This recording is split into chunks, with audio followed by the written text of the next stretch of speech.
mas fico feliz porque tenham tido 3 turmas aqui para esses minicursos aqui. Recording is on. Bom, pedir para minha amiga Thay, por favor, tá? Vamos começar com os nossos slides aqui, tá bom? E essa questão do turismo cultural aqui. Oi. Licença, desculpa, eu esqueci só de pedir para a galera que chegou para colocar o nome completo no chat, para depois eu fazer aquela verificação, né? Para emitir os certificados. Coloquem os nomes aí, a chamada vai ser pelo chat. Coloquem o nome de vocês pelo chat.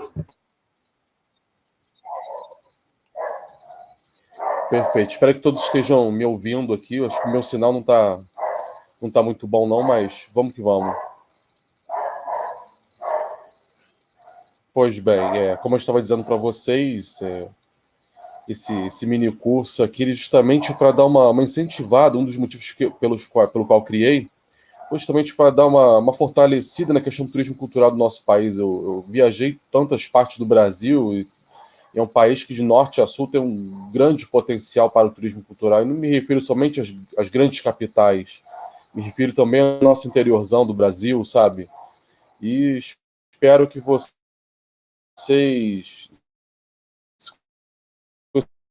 seja muito útil e tal para a faculdade, mas também que um conhecimento que vocês usem para o dia a dia de vocês e principalmente que vocês usem para desenvolver as comunidades onde vocês vivem, né, a cidade onde vocês vivem, estado, enfim, e que possamos nos unir em prol do turismo e com ênfase no turismo cultural no nosso país aqui, mostrar a certos governantes que turismo cultural é importante, movimenta sim a economia do país, né, não somente como uns acham que turismo é oba-oba, e desculpa a expressão de baixo calão que eu vou usar aqui. Tem certos políticos que acham que turismo é bunda-lelê, e muito pelo contrário.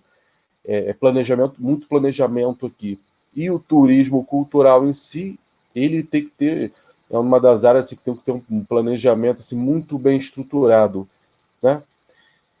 E no caso, aqui no Brasil, nós temos uma riqueza muito grande, somos procurados assim por estrangeiros, temos registros históricos desde o começo do século XIX. Mas vamos avançar, por favor, Thay. Então, em relação à questão da introdução do turismo, nós da área aqui do turismo, né, nos baseamos muito em certas definições, como do Conselho Mundial de Turismo, e de outras entidades também, aquela coisa, aquele clichê, não, o turismo, quem fica menos de 24 horas é excursionista, quem fica mais é turista, até não sei quantos meses, né?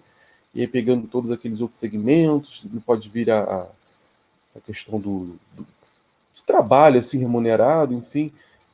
Mas eu penso que o turismo vai além disso, gente. O turismo ele é para trazer benefícios e desenvolvimentos a todos os cidadãos e cidadãs, não é? É uma área muito importante que, além de planejamento, nós turismólogos nós não podemos ficar restritos aos nossos gabinetes, escritórios e universidades. Temos que partir para o corpo a corpo aqui, né? Somos artistas aqui do turismo. Então, também ouvir as populações, né, engajar nossas populações e trocar ideias também, principalmente nessa parte de planejamento aqui.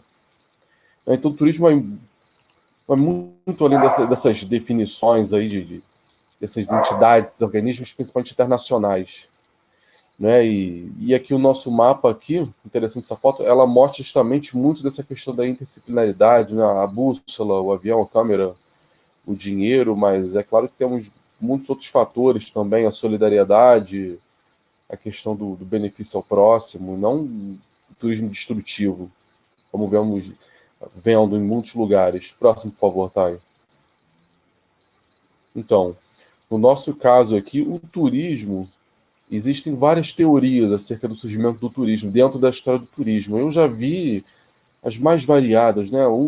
Babilônia, Assíria, Egito, né? Alguns comentaram até da própria Fenícia também, né? O Império Fenício é considerado por alguns historiadores o berço do comércio, um dos berços também da civilização.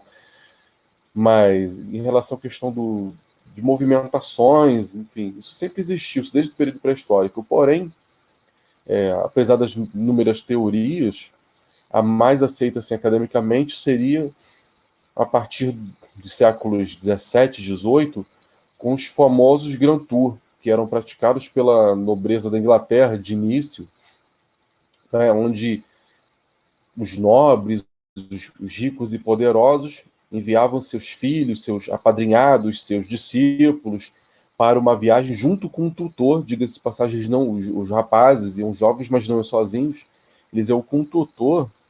E é interessante, até ali recentemente um livro sobre história do turismo, que a autora defendendo que esse tutor que ia com o jovem, ele é considerado como se fosse o primeiro guia de turismo, como se fosse um guia de turismo. Vi que, acho que tem alguns na sala aqui, eu também sou.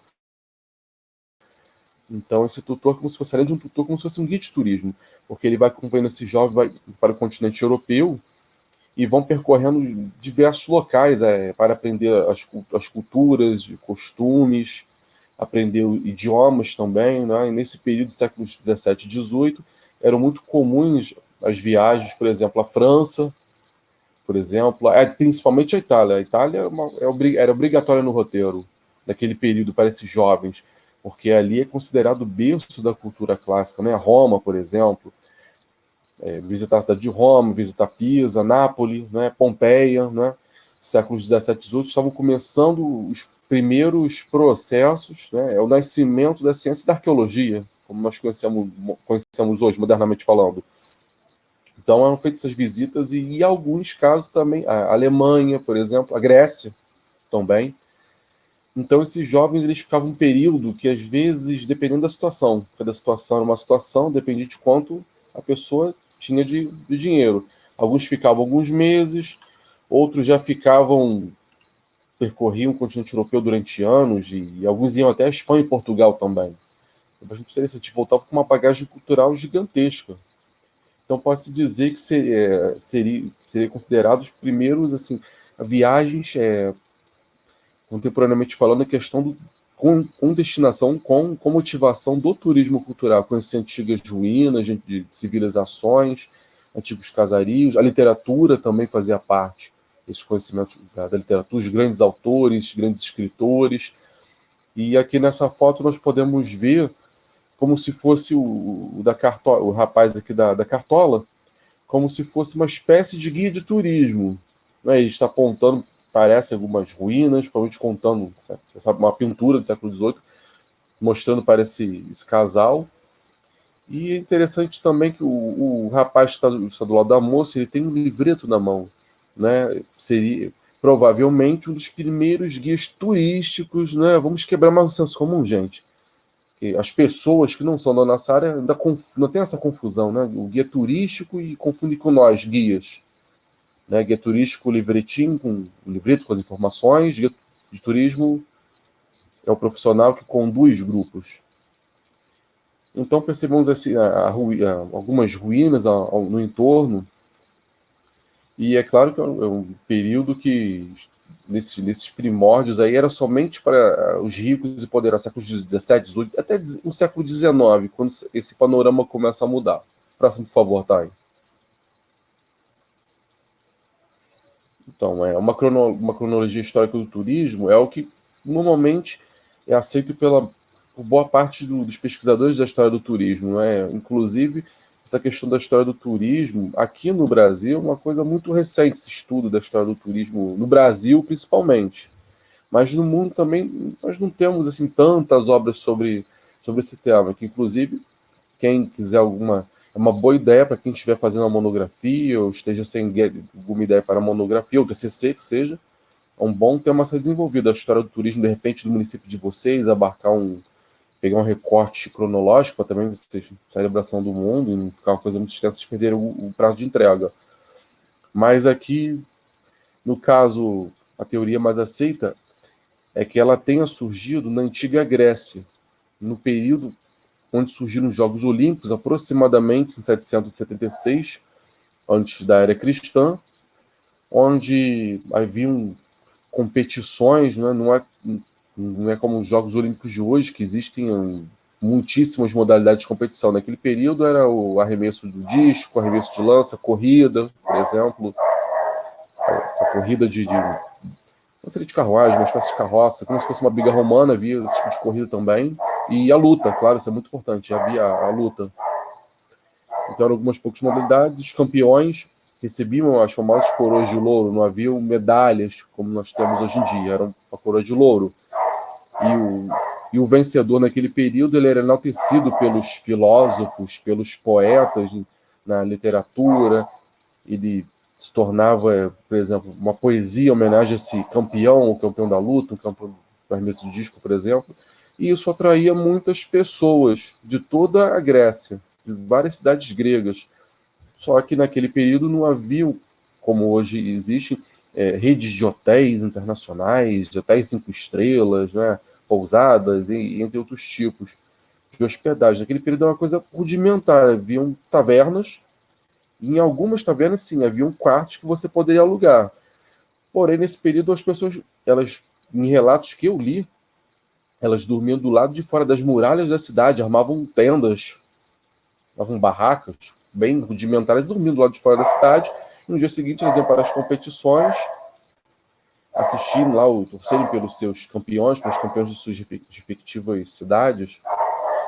Né? E já passando da Grécia para a Roma, principalmente no período do Império Romano, começa-se um pequeno embrião aqui do que seria o turismo moderno. Por quê?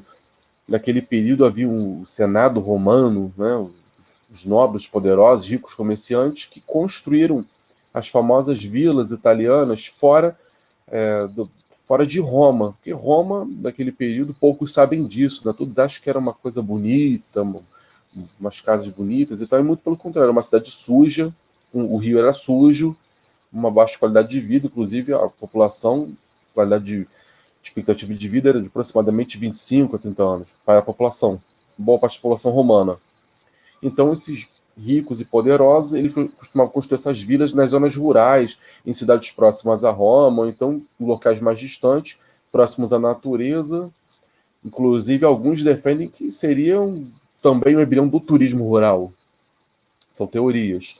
Porém, esses ricos fugiam da cidade de Roma, dessa poluição, do barulho, da sujeira, e principalmente na época de pestes. E, é claro, também durante o seu lazer também iam para suas propriedades particulares, suas vilas, onde eles tinham as suas termas particulares, onde eles poderiam relaxar tranquilamente, estudarem, passearem pela natureza, como nós temos hoje em dia isso também. Porém, no final do Império Romano, na transição política, administrativa, foi uma transição com muitas rupturas, com muitas guerras, né? Através de invasão dos, entre aspas, povos bárbaros. São povos provenientes do que hoje seriam a Bélgica, a Alemanha, por exemplo, a Áustria, entre outros países contemporâneos, povos que invadiram, que era o Império Romano, que pegava desde da Itália, da Península Itálica, e até o norte da Inglaterra, por exemplo, pegava o norte da África, Egito, enfim. Então, em Roma também tinham as antigas, havia as famosas vias, eram estradas que foram feitas para deslocamento de tropas, para o comércio, e também eram utilizadas para as viagens de lazer. E os romanos, inclusive, muitos viajavam para a Grécia, para aprender o grego, isso a elite, para buscar tutores também para seus filhos. Era um passeio, meio trabalho. E na Idade Média, com o fim do Império Romano, essas antigas vilas, elas deram origem aos feudos, né? E algumas, inclusive, elas foram evoluindo ao longo do tempo, se tornaram cidades. Então, as estradas foram desaparecendo, ou foram destruídas, ou então por falta de manutenção mesmo, então não haviam trocas constantes. O comércio ficou paralisado. E já nos séculos XI e XII começa um renascimento desse comércio, um renascimento da economia, com a volta da moeda, inclusive, moeda cunhada, porque durante esse período todo, aproximadamente 500 anos, muitas vezes as trocas eram feitas por escambo. Então não havia deslocamento. E importante na Idade Média é a questão hoje seria o turismo religioso. Né? Por exemplo, ontem, inclusive, eu estava fazendo um guiamento, eu conversei com o meu motorista, e ele fez um passeio, antes da pandemia, ele foi passeio em Portugal, e ele esteve em Santiago de Compostela, e aí estávamos conversando sobre isso, que era uma coisa muito incentivada, principalmente pelo papado, as viagens para conhecer os santuários da cristandade, Jerusalém, depois da tomada da cidade pelos cruzados, né, e aí foram se constituindo ao longo do caminho, uma curiosidade, essa questão da Ordem dos Cavaleiros Hospitalários, que segundo hipóteses, é uma das teorias que deu origem à palavra hospitalidade, né? Esses cavaleiros, eles tinham como uma das funções cuidar da segurança dos peregrinos ao longo das estradas até Jerusalém, né? Porque eram estradas muito perigosas, infestadas de bandidos, por exemplo, entre outros perigos, animais selvagens. Então, esses cavaleiros cuidavam disso. Então, Jerusalém foi, na Idade Média, um grande centro de peregrinação, e o mais famoso de todos, alguns provavelmente acredito que a maioria conhece, Santiago de Compostela, na Espanha, santuário, a igreja data dos séculos XI, XII, e aproximadamente 800 anos vem sendo feito ininterruptamente essas peregrinações de Santiago de Compostela, por caminhos que você pode sair da França, sai de Paris e passa pela Espanha toda praticamente chega lá, ou sai do sul de Portugal, ou então você já, hoje em dia, pega um transporte e tal, e já para lá.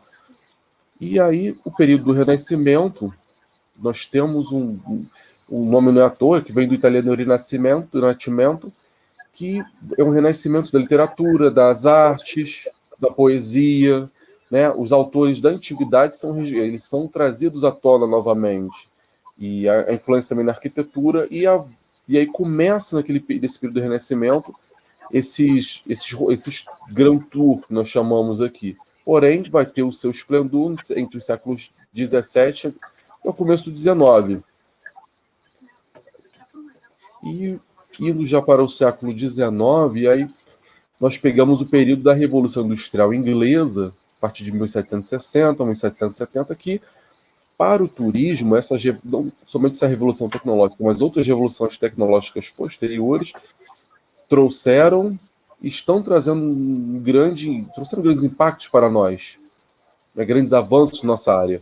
Então, no século XIX, nós temos como uma grande figura, que todos nós dentro da Faculdade de Turismo vamos estudar, que é o Thomas Cook, em inglês, que é considerado o pai das agências de turismo, o pai das operadoras, que na década de 1840 ele vai organizar uma excursão, só que não com intenção de turismo, de passeios de viagens. Ele era um pregador, ele era um religioso protestante, e ele organizou um evento para levar aproximadamente 500 pessoas para um encontro anti-álcool, né? Porque na cidade dele, uma coisa que já incomodava ele é a questão, isso na Inglaterra é muito comum, não sei se alguém aqui já foi, os pubs. Na Inglaterra, desde cidades pequenas até cidades grandes, tem pub em tudo que é lugar. Então, isso era um dos lazeres dos trabalhadores britânicos, principalmente naquele período, né? Depois de jornadas extenuantes nas indústrias que variavam de 12 a 16 horas por dia, as pessoas iam relaxar nos pubs, bebendo a sua cerveja, o seu gin. E aí ele organiza essa excursão, e aí ele tem uma visão, ele começa a ver isso como uma possível fonte de renda. Ele começa a ver isso como uma área promissora a ser desenvolvida. Então ele começa a organizar, a partir disso, ele organiza outras excursões, ele começa a fazer excursões para o continente europeu, só que ele começa a fazer o que os agentes de viagem fazem, por exemplo, negociar com as companhias ferroviárias, no caso do trem, com as companhias de barco, levando uma grande quantidade de pessoas, ele conseguiu um desconto no preço das passagens, e também desconto nas hospedarias. Os primeiros hotéis começam a surgir também pelo continente europeu. E Thomas Cook, inclusive, foi um dos primeiros, uma curiosidade, a fazer uma viagem, ele mesmo guiando, levar pessoas para fazer uma viagem de volta ao mundo, que durou aproximadamente 200 dias. Naquele período não era tão fácil como hoje em dia. Não existia o avião ainda. Só que nós temos em Portugal também outra figura importante, que foi o Bernardo de Abreu, que era da cidade do Porto, que ele criou a agência dele um ano antes do Thomas Cook organizar a excursão, um ano antes. E o Bernardo de Abreu, uma curiosidade interessante, ele ele já cuidava dessa questão da emissão dos passaportes. Ele providenciava os passaportes como agente de viagem, agente de turismo faz hoje em dia. Providenciava o passaporte para o cliente mediante pagamento, e para imigrantes portugueses virem principalmente naquele período para o Brasil, né? E século XIX, a partir de 1850, com o avanço do Thomas Cook, o Bernardo de Abreu, outras pessoas, por exemplo, na Alemanha, na Itália, na Suíça, elas vão começar também a trabalhar organizando excursões, viagens, e com o avanço das linhas férreas pelo continente europeu, vão começar a surgir também ao longo do caminho hotéis e pousadas, por exemplo. Né? No final do século XIX vai surgir o Ritz, né? Criado pelo suíço César Ritz, por exemplo, que é considerado o pai da hotelaria moderna. Então teremos grandes avanços também. E já no final do século XIX começam excursões também, isso na Europa, para o continente americano, para os Estados Unidos, até mesmo para o Brasil. Só que eram poucas, assim, não era uma coisa tão, digamos assim, profissionalizada como hoje em dia. Então, já no século XIX, nós temos no começo do século XX a questão da invenção do avião, que de início não vai trazer um avanço tão grande para o turismo, porém a partir de 1930, 40, e principalmente depois da Segunda Guerra Mundial, essa questão do avião vai trazer um grande avanço para o turismo, porque, assim, no caso aqui no Brasil, as primeiras agências, nós temos relatos de terem surgido nos anos 20, algumas nos anos 30, isso em grandes cidades, principalmente Rio de Janeiro. Porque essas excursões, elas visavam muito o Rio de Janeiro, por causa principalmente da propaganda que era feita, foi feita durante o governo Vargas. Mas no caso do mundo, os destinos ainda eram principalmente Inglaterra, França, a Alemanha, e a nossa elite costumava fazer essas viagens pela Europa, esses Grand Tours. Nossa elite fazia isso. Inclusive, até alguns mandavam seus filhos estudarem em outros países, mesmo tendo já faculdades aqui no Brasil. Então, nessa questão do turismo, é claro que tivemos alguns baques, como a crise econômica e a crise do petróleo nos anos 70.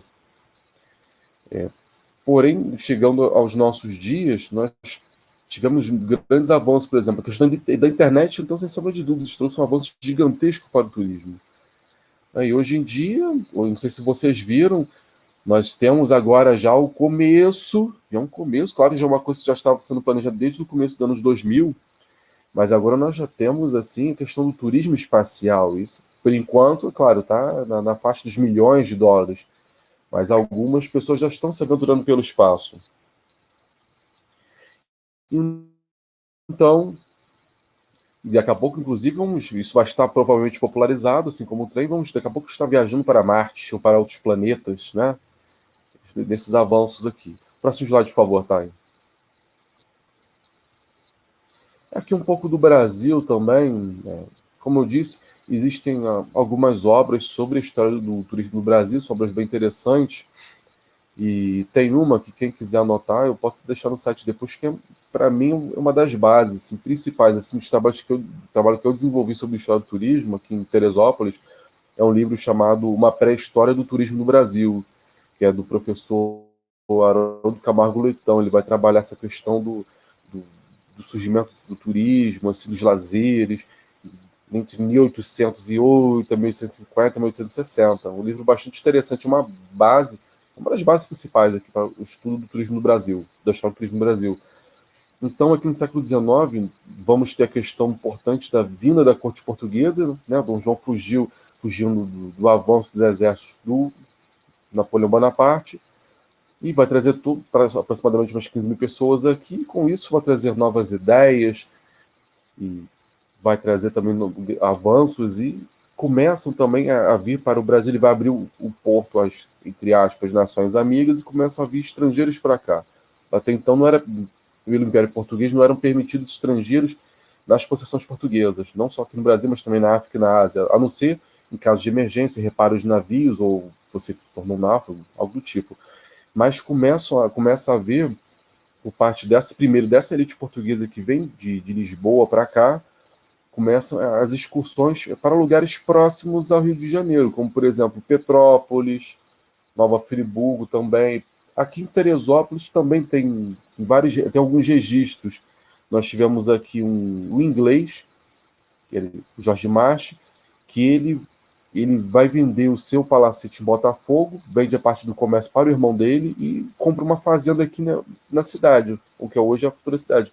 Uma fazenda gigantesca, ocupava mais de 10 bairros aqui, é gigantesca. E ele começa a trabalhar isso. Então, é considerado aqui na cidade um dos precursores, por exemplo, e até no Brasil também. Ele vai ser um dos precursores, Jorge March. E ele vai trazer aqui para cá, para passeios, passeios, por exemplo, vários nobres, barões, cientistas, políticos, e ele vai construir alguns bangalôs, algumas cabanas próximas à Casa Grande de Fazenda para receber esses visitantes. E aqui a pessoa ia andar a cavalo, ia passear pela fazenda, visitar a horta, ver os animais, tomar banho de cachoeira, como nós fazemos aqui na minha cidade até hoje em dia. Se você passear a cavalo, tomar banho de cachoeira, trilha, até hoje é feito. É interessante. Claro que não havia essa nomenclatura de turismo ecológico, o turismo rural, o turismo isso e aquilo. E aqui no Brasil também, nosso país vai sofrer reflexos muito fortes também desses avanços tecnológicos aqui e dessas tendências do turismo mundial também. Que daqui a pouco também provavelmente vamos começar a ter turismo espacial por aqui também, ter base. Nós já temos a base aqui dos americanos, mas provavelmente vamos ter uma coisa mais assim, brasileira, por assim dizer, nossa mesmo, para fazer esse turismo espacial. Uma operadora ou agência trabalhando com isso aqui. Não duvido disso, gente. É o próximo, por favor, Thay. E agora a questão do turismo cultural propriamente. Porque o turismo cultural ele vai abarcar algumas áreas, já pegou algumas áreas, como por exemplo o religioso, o turismo comunitário, cervejeiro, esotérico, o rural também, por exemplo, gastronômico. São alguns tipos de turismo que eles têm o turismo cultural como um guarda-chuva. Né? E muitas vezes, engraçado, aqui na minha cidade antigamente se dizia que, quando eu defendi essa coisa do turismo cultural aqui, eu fui estagiário da Secretaria de Turismo, e a secretária brigou comigo da época, né? Ela disse que não, Arthur, Teresópolis é turismo ecológico só, não, só turismo ecológico, e aí vamos deixar para Petrópolis o turismo cultural, nós temos de desenvolver o turismo ecológico. Eu falei, não, com certeza. Aqui em Teresópolis é muito forte o turismo de aventura, o montanhismo e ecológico, mas é um potencial gigantesco cultural. É claro que, até de repente, nos municípios de vocês, talvez vocês ouçam algo do tipo, eu não sei. Cidade do interior, por exemplo, já passei por cidade do interior com gigantesco potencial cultural, mas não tinha ninguém ali para desenvolver, para fazer um trabalho ali de planejamento, um planejamento turístico para desenvolver isso. Ou então criar uma agência de receptivo para trabalhar com esse tipo de roteiro. E é interessante que no Brasil nós temos vários destinos muito importantes de turismo cultural. As cidades históricas de Minas, por exemplo, em São João del Rei, Tiradentes, Ouro Preto, por exemplo. Nós temos Olinda, também no Recife. Temos também o próprio Rio de Janeiro também tem um centro histórico ali riquíssimo. Dá para você criar roteiros ali para 3 a 4 dias. Ali são muitos monumentos, muitos museus locais a serem visitados, só na parte do centro histórico do Rio de Janeiro, por exemplo. E aqui na minha cidade, aqui em Teresópolis, por exemplo, eu fui fazendo esse levantamento dos bens e tal, dos patrimônios históricos, e acabei criando aqui um roteiro cultural a pé no bairro do Alto, que é um bairro próximo aqui ao centro da cidade, e eu criei um outro aqui no centro. De repente fica até de ideia para vocês aí isso. Criar esses roteiros a pé, isso é bem interessante, né? Eu só procurei fugir dessa nomenclatura de walking tour. Confesso que eu me sinto incomodado com isso. Acho que uma coisa está muito banalizada, né? Esses estrangeirismos aí. E aí, partir para nós falarmos um pouco sobre esses segmentos aqui. Próximo, Thay, por favor.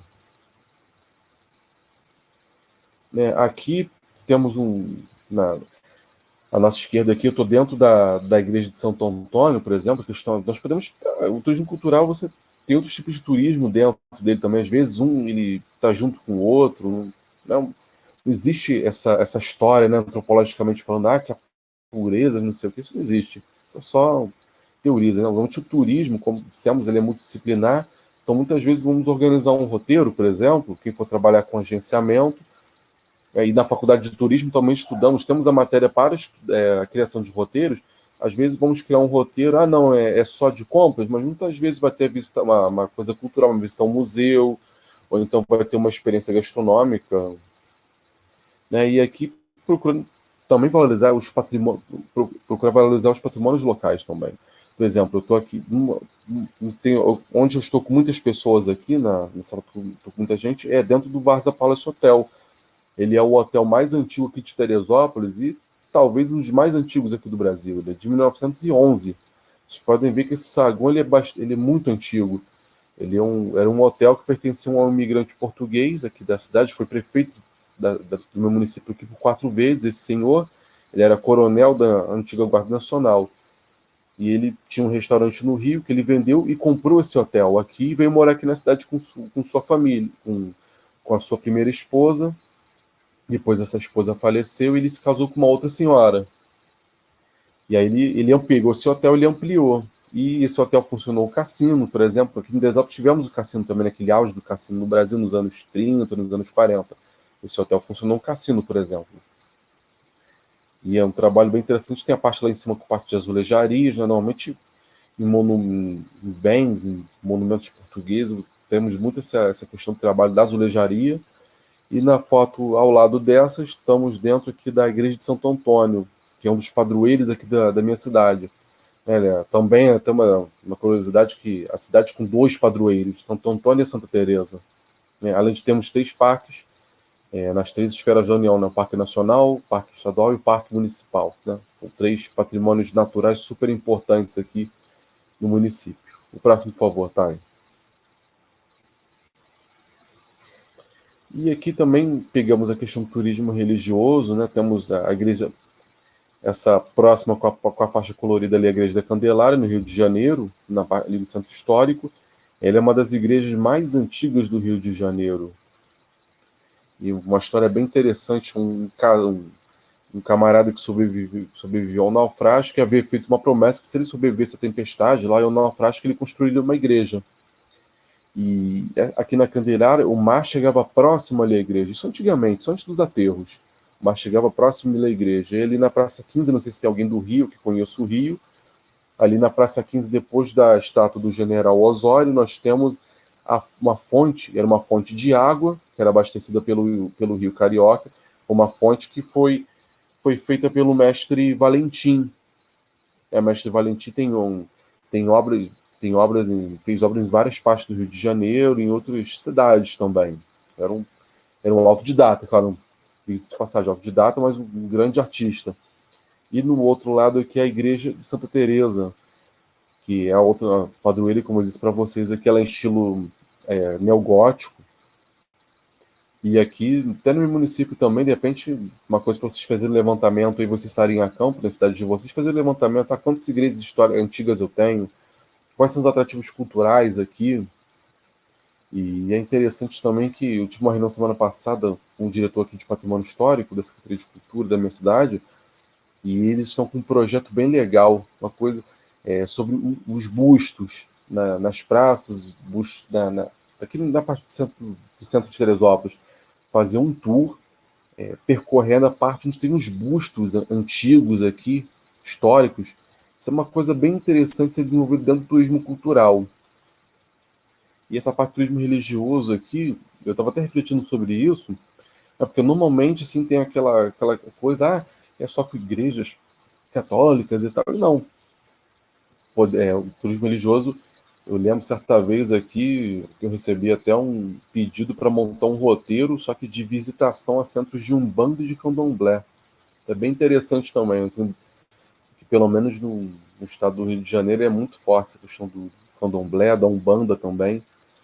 Então, tem cidades que tem vários centros. A minha aqui tem vários centros. Eu tenho alguns centros de Candomblé, alguns de Umbanda. E aí, era um grupo de israelenses que queriam visitar esses centros. Assim, uma experiência bem interessante também, para ser montado um roteiro, assim.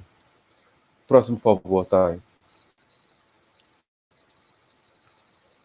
Bom, esse aqui ele é um tipo de turismo, ele é um segmento mais recente, pelo menos aqui na região serrana do estado do Rio de Janeiro. Ele é o turismo cervejeiro. Não sei se algum de vocês já ouviu falar desse tipo de turismo.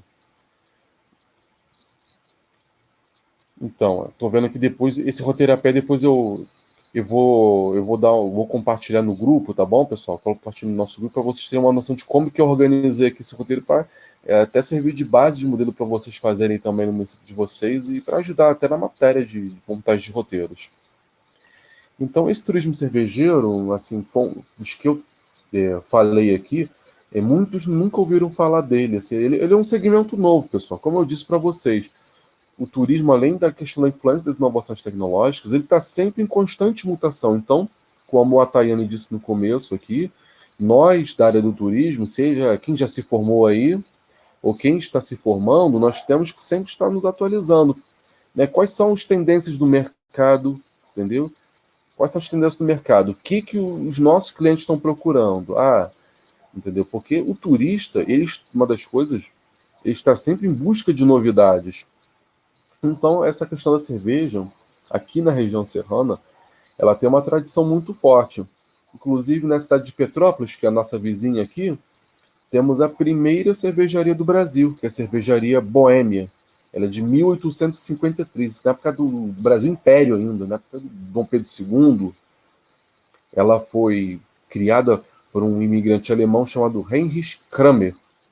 Ele e sua família construíram a Boêmia, não sei se alguém conhece Petrópolis, é na rua Alfredo do Pachá, que inclusive ainda existe a fábrica. E aí começou a trabalhar a distribuição das cervejas primeiro, porque não era comum aqui no Brasil, não era uma tradição essa questão das cervejas aqui no Brasil. Alguns lugares no Rio de Janeiro já trabalhavam com isso. Isso pesquisando em alguns livros, tem até o livro A História da Vida Privada no Brasil, que tinha alguns trechos que falando da questão das tavernas, que as pessoas iam para beber a cerveja, mas o comum mesmo, aqui no Brasil naquele período, era beber vinho. Uma influência muito forte portuguesa, claro, e metade do século XIX isso começa a mudar. E depois da cervejaria Boêmia começam a surgir outras cervejas, que tivemos a Brahma no final do século XIX, depois veio a Antártica, e começa a vir outras cervejarias. E aqui na minha cidade, a primeira indústria da cidade foi uma cervejaria, foi a cerveja Teresópolis, que hoje ela é fabricada pela Sangalen, pelo pessoal da Sangalen. Essa é fabricada a cerveja Teresópolis, e temos também a cerveja Sangalen. E essas cervejas aqui na nossa região são cervejas que chamamos de artesanais. Né? A cerveja comum aqui, por exemplo, a cerveja comum ela é fabricada com água tratada, isso é um detalhe bem interessante. E a artesanal ela tem várias regras. Primeiro que ela é fabricada em uma escala, em pouca escala, isso é um detalhe. O segundo, que a água para a cerveja artesanal ela tem que ser uma água pura, direto ou da mina ou de alguma fonte, sem passar por tratamento, sem nada. Uma água tem que ser límpida, das montanhas, por exemplo, ou de algum ponto de captação nas montanhas, de uma mina. Então tem que ser água pura. E falei que os ingredientes também têm suas regras. Não pode levar milho. A cerveja artesanal não pode levar milho, como as cervejas comuns levam, uma parte leva milho. E é interessante que eu fiz esse contraste aqui, por exemplo, onde estão as duas mãozinhas ali é um beer tour que nós fazemos na cervejaria, no Grupo Petrópolis, a cerveja de Itaipava. Né? Nós temos aqui em Petrópolis, no bairro Pedro do Rio, que é onde nasceu a cerveja de Itaipava, no bairro Pedro do Rio, que é próximo a Itaipava. E depois eles vieram aqui para Teresópolis. Eles compraram a antiga cervejaria que se chamava Local, e implantaram aqui a cervejaria Itaipava, o Grupo Petrópolis. Eles fabricam várias cervejas.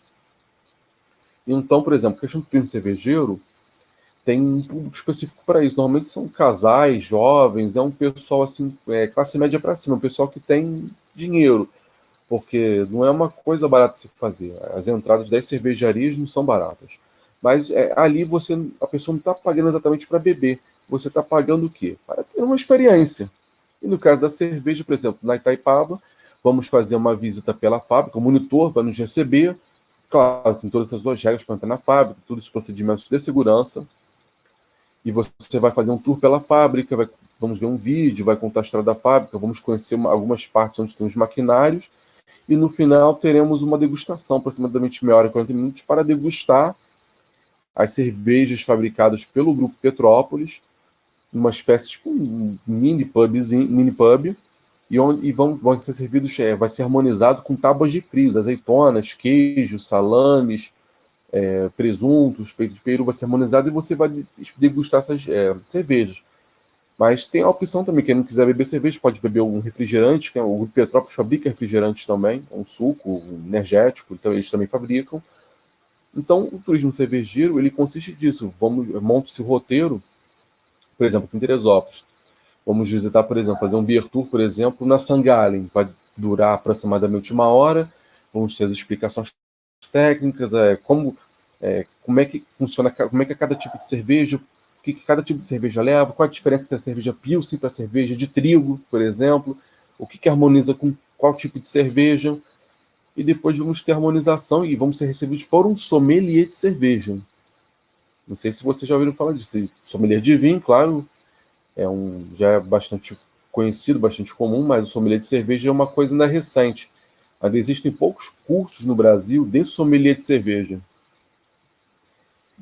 E aí o sommelier vai nos receber, ele cuida, claro, de fazer essa cerveja da fabricação, e ele vai também, junto comigo, o guia, ele vai junto com o grupo para mostrar as cervejas, para a degustação, o grupo degustar. Então vai fazendo um roteiro, normalmente dura o dia inteiro.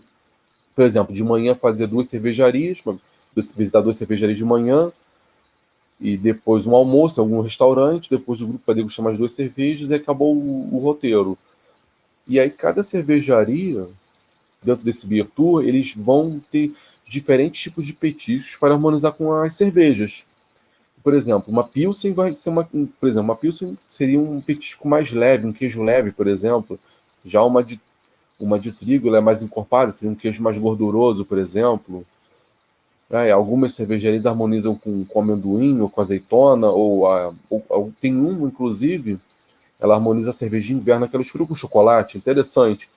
Tinha uma que até fechou, um pouco antes da pandemia, ela era petisco de boteco com a cerveja. E já no outro lado aqui, nós temos o Museu da Cerveja, dentro da antiga fábrica da Boêmia, lá em Petrópolis. O que acontece? Ela é uma visita autoguiada, a pessoa pode ir por conta própria, comprar o bilhete por conta própria, mas é interessante você com alguém que conheça o guia, ou, entendeu, que conheça. E aí vai percorrendo dentro da Boêmia, você vai vendo antigas máquinas que eram utilizadas para fazer cerveja, algumas, inclusive, maquinários eram da própria Boêmia, que eles guardaram, e hoje eles têm um museu lá dentro, painéis contando a história da cerveja, e vamos para alguns pontos com o grupo, e o grupo vai degustar uns 2 ou 3 tipos de cervejas que são fabricados pelo grupo da Cervejaria Boêmia. E no final, quem quiser, tem loja de souvenirs, quem quiser levar uma cerveja para casa, dar de presente para alguém, pode levar. Né? E atualmente, claro, por causa da pandemia, os beer tours estão temporariamente suspensos. Só vão voltar depois da vacinação, depois da pandemia. Mas, assim, aqui na nossa região, eu cheguei a fazer certa vez aqui, durou 3 dias, né? Fiz um dia Guapimirim, Teresópolis, outro em Petrópolis, outro em Nova Friburgo. E, assim, tem um pouco específico para isso, como eu disse para vocês. Então, nós que somos do turismo, temos que nos atentar a isso. Né? Vemos quem é esse cliente que eu estou lidando, o que ele quer, o que ele busca. E esse turismo cervejeiro, uma coisa interessante, eu estava dizendo para você da questão do segmento dos clientes, antes eram casais jovens procurando esse tipo de roteiro. E pouco antes da pandemia começaram a aparecer também grupos de terceira idade, gente. Isso é um fator bem interessante. Aí você fazer uma observação e falei, opa, vamos também trabalhar com esse grupo.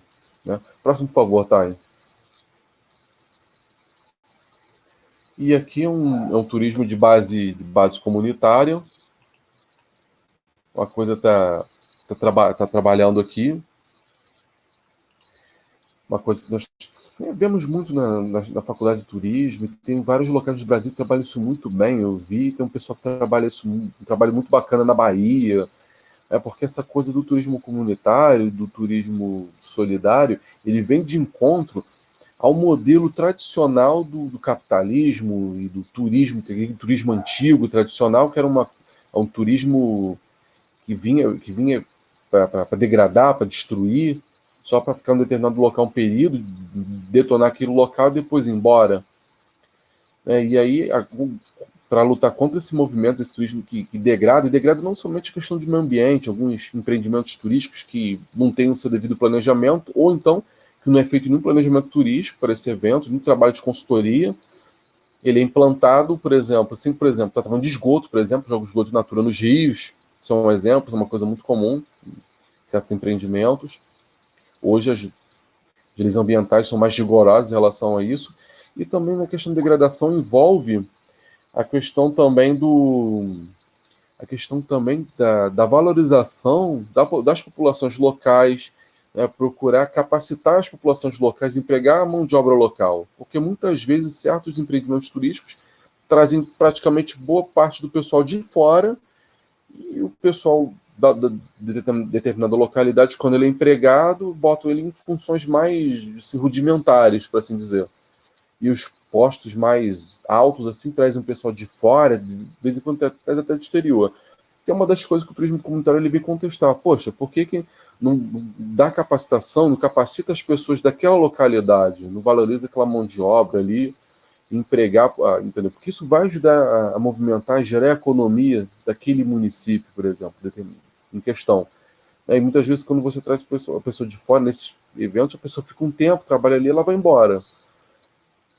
Entendeu? E fora também que certos empreendimentos, por exemplo, alguns resorts, por exemplo, elas vão montar programações, até alguns hotéis fazenda, elas vão montar uma programação para entreter o turista para ele passar o dia inteiro dentro desses meios de hospedagem, normalmente oferece pensão completa, e aí fazendo a programação, e aí o turista acaba não tendo contato com a localidade do entorno, ele só fica ali naquela ilha da fantasia, achando que está tudo bem, está tudo maravilhoso. Né? Aqui no meu município, nós tínhamos muito isso, de vários hotéis aqui do meu município, pertence até uma cadeia de uma grande universidade, os turistas nem passavam pelo bairro do Alto, nem pelo centro do meu município. Eles vinham direto pela estrada, eles iam para esse grande hotel, ficavam sexta, sábado e domingo, ficavam lá dentro, no parque de diversões que tem, então ficavam lá dentro fazendo outras atividades, não saíam do hotel e não tinham contato com a nossa população aqui, com as culturas locais.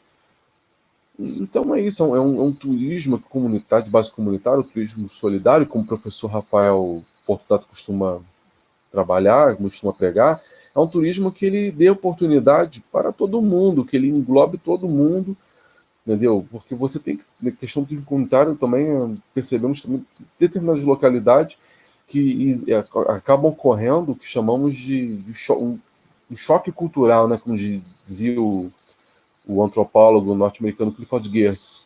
Já havia um choque entre turistas e as populações locais, porque são culturas completamente diferentes. Então você tem que também preparar os dois lados. Isso é muito importante. Nós do turismo aqui temos que preparar os nossos clientes, nosso cliente conhecer, e a questão de ter o mútuo respeito.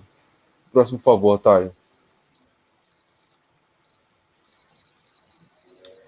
Aqui é um tipo de turismo, ele não consta nos principais livros assim, de turismo, mas é uma coisa que vem sendo muito debatida.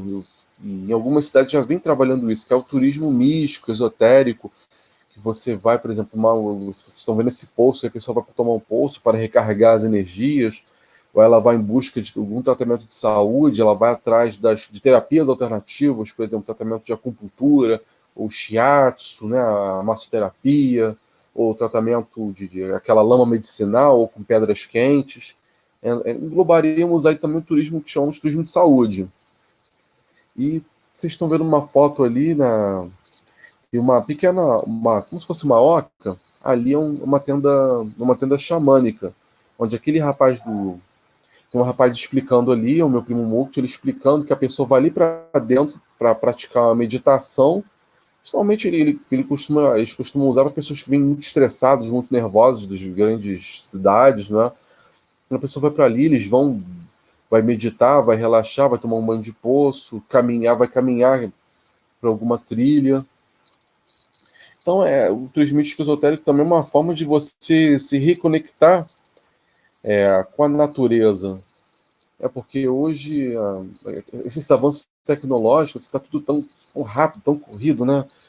Eu fico lembrando até de algumas obras daquele pensador, né, o sociólogo o Bauman, né, Zygmunt Bauman, ele comentando isso, desses avanços tecnológicos, trouxe as suas benesses, claro, como comentei com vocês, mas também trouxe os malefícios. Ela trouxe a questão da pressão psicológica, você tem metas, tem que cumprir prazos, e agora essa coisa do home office, que fica ali a marcação cerrada em cima de você. Então você acaba ficando nervoso, cansado, esgotado mentalmente, esgotado espiritualmente, também fisicamente. Então você vai para um local desse isolado se reconectar. Né? Tem um local, por exemplo, em Minas, as pessoas costumam procurar muito esse tipo de turismo, lá em São Tomé das Letras. Tem algumas pessoas que vão lá para procurar o escovador, o ET, umas histórias assim. Não sei se alguém já foi lá para São Tomé. Mas aqui no meu município é mais para visitar o Museu do Futuro, que é um ecomuseu, e relaxar, passar o dia relaxando, e comer uma comida vegana. E aqui temos também o sítio dos Hare Krishna, aqui no bairro Canoas, onde, inclusive, já tive essa experiência, uma experiência que nós do turismo precisamos passar por essas experiências. Vivenciar o turismo, por exemplo, comunitário, vamos vivenciar um turismo esotérico, místico, porque a gente vai oferecer um pacote para um cliente, vai oferecer um determinado segmento de turismo para o nosso cliente, nós temos que ter sentido na pele, nós temos que ter vivenciado isso. E o turismo cultural, e ele principalmente, ele tem que ter muita teoria, muito planejamento, tem. Só que ele exige de nós também que nós tenhamos pelo menos alguma vivência, a parte prática, para nós conseguirmos proporcionar ao nosso cliente que ele tenha um turismo que nós chamamos de turismo de experiência, como costuma dizer o professor Alexandre Panosso, da USP, proporcionar um turismo de experiência que ele seja agradável aos nossos clientes, que ele supere as expectativas, de preferência supere as expectativas. Tá? E aí, mais ou menos, a visita a cachoeiras também é importante, e tem alguns locais mais isolados de praia também, a pessoa vai tomar um banho de mar em praias mais isoladas também. O próximo, por favor, Thay. Aqui nós temos um turismo também, que ele, de uns 10, 15 anos para cá, ele vem tendo digamos assim, um resgate histórico, né? O turismo rural, porque, historicamente falando, uma das raízes do Brasil, como diria o historiador Sérgio Buarque de Holanda, uma das raízes é a questão da ruralidade. Isso, alguém falou da questão da geografia aqui, e isso dentro da geografia vem sendo muito estudado, e essa questão da ruralidade. E dentro do turismo também, algumas correntes vêm estudando essa questão do turismo rural, das ruralidades. Então, aqui podemos ver, as pessoas vão também para o turismo rural para elas terem contato com muitas vezes, pessoas de idade grande, que muita gente veio do interior, então vou ter contato novamente com suas raízes, ou então veio para a questão da zona rural para relaxar também, para ficarem calmas, para comer uma comida caseira, para ter aquela experiência do que nós chamamos hoje do slow food, né? Que hoje tá essa moda do slow food, slow isso, slow aquilo. Então, o turismo rural, vimos trabalhando isso, a questão do slow food, você comer, por exemplo, uma alface, uma couve, um tomate, que é tudo produzido ali no sítio, e melhor de tudo, nada com agrotóxico, que eu, particularmente, eu trabalho com turismo rural, claro, porém, como eu disse para vocês, ressaltando, a segurança do cliente é muito importante, e uma das primeiras coisas que nós temos que ver. A propriedade que apresenta o certificado de orgânico, porque vai ter experiência, eu trabalho com experiência, uma coisa, deixa até isso para vocês, aqui em Teresópolis, estamos com a experiência do colha e pague. Alguns aqui já devem ter ouvido falar da experiência do pesca e pague, isso creio que a maioria conheça, e aqui nós temos o colha e pague. Como é que funciona?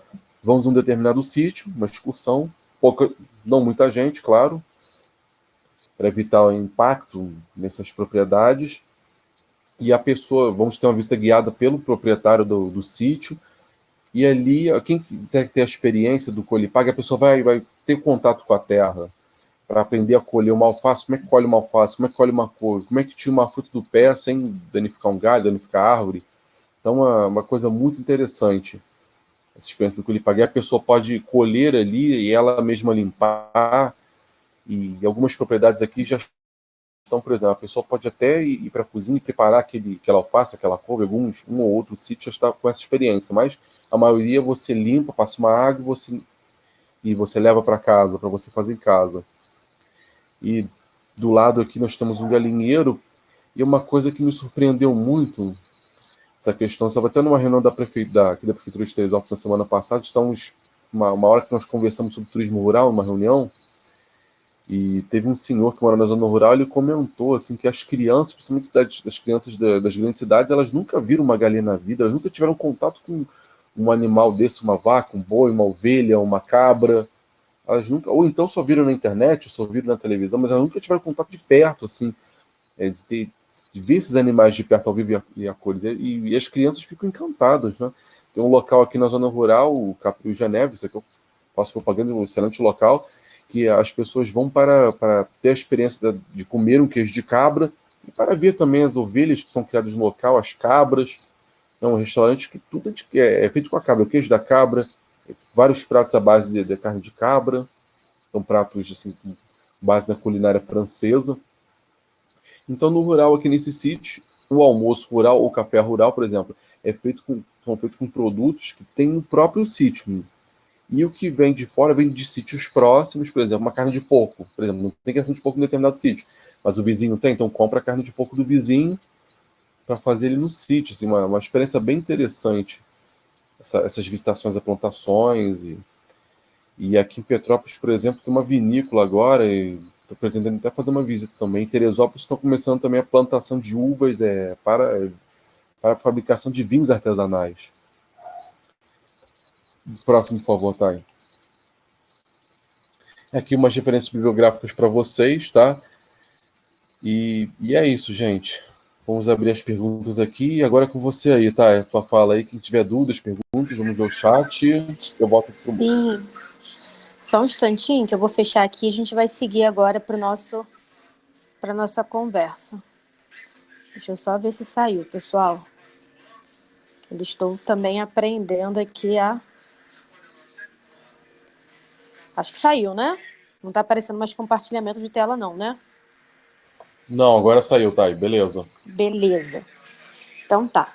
Bom, galera, agora a gente vai abrir para as perguntas. Vocês podem interagir pelo chat aí, como vocês têm interagido mesmo. Ou então, se quiserem abrir a câmera, falar, levantar a mão para falar também, podem ficar à vontade. Mas para trazer aí uma provocação, digamos assim, para incrementar nossa reflexão, eu queria perguntar o seguinte, né, para vocês. Agora estou num lugar mais silencioso, gente, voltei pro quarto.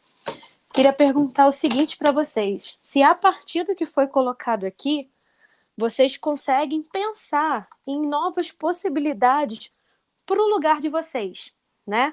O Arthur ele trouxe aqui essa questão, vi aqui que a Fernanda, não sei, foi Fernanda que falou que ela gostou dessa ideia do turismo rural, né? E muitas vezes a pessoa que é de cidade pequena, ela cresce pensando que na cidade dela não tem nada para fazer. Que o bonito, que o maravilhoso está na capital, está na cidade grande, ou está na cidade ao lado. Mas na sua mesmo não tem nada. Eu falo isso porque eu também sou de cidade pequena, apesar da proximidade da minha cidade.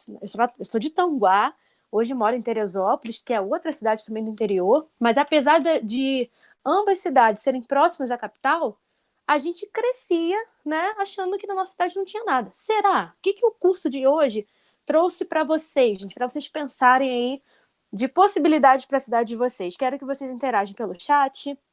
Quem quiser fazer pergunta também pro Arthur, né, pode fazer também. E aí, vamos conversar um pouquinho agora aí.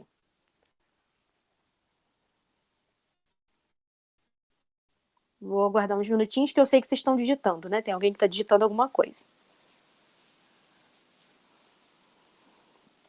Se alguém quiser perguntar também, né, como foi falado, podem perguntar.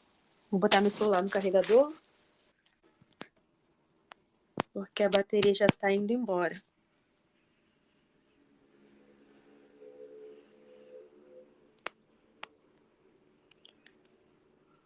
Arthur, quer falar mais alguma coisa, Arthur? Eu vou fazer estou vendo os comentários aqui do chat. Eu fui acompanhando aqui, fazendo uma leitura dinâmica. Estou vendo um comentário aqui da Cibele, desse roteiro a pé aqui. Tranquilo, compartilho com vocês aqui, né, para vocês terem uma ideia. Assim, como é que foi essa questão do roteiro a pé?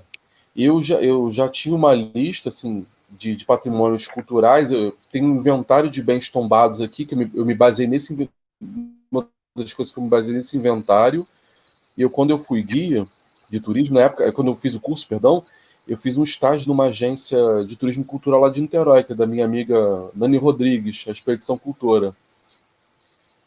E aí eu fiz o estágio com ela, fizemos vários roteiros a pé em Paquetá, centro do Rio, Praça Tiradentes, e ali me deu várias ideias, assim, foi uma das minhas inspirações.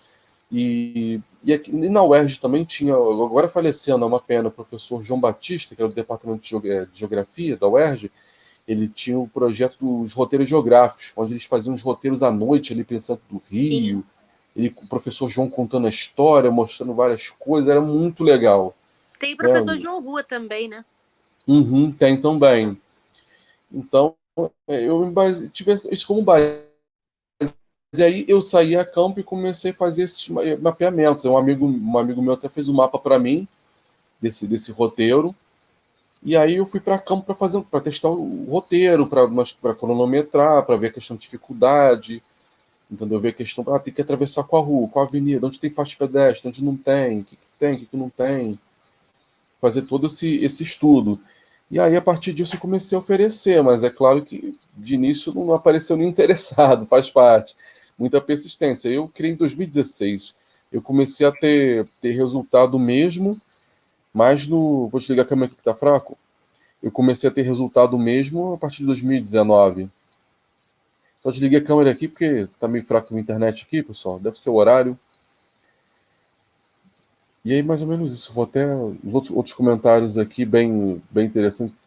Bem interessante. O turismo cervejeiro aqui, acho que poucos, talvez a maioria não tenha ouvido falar. E é um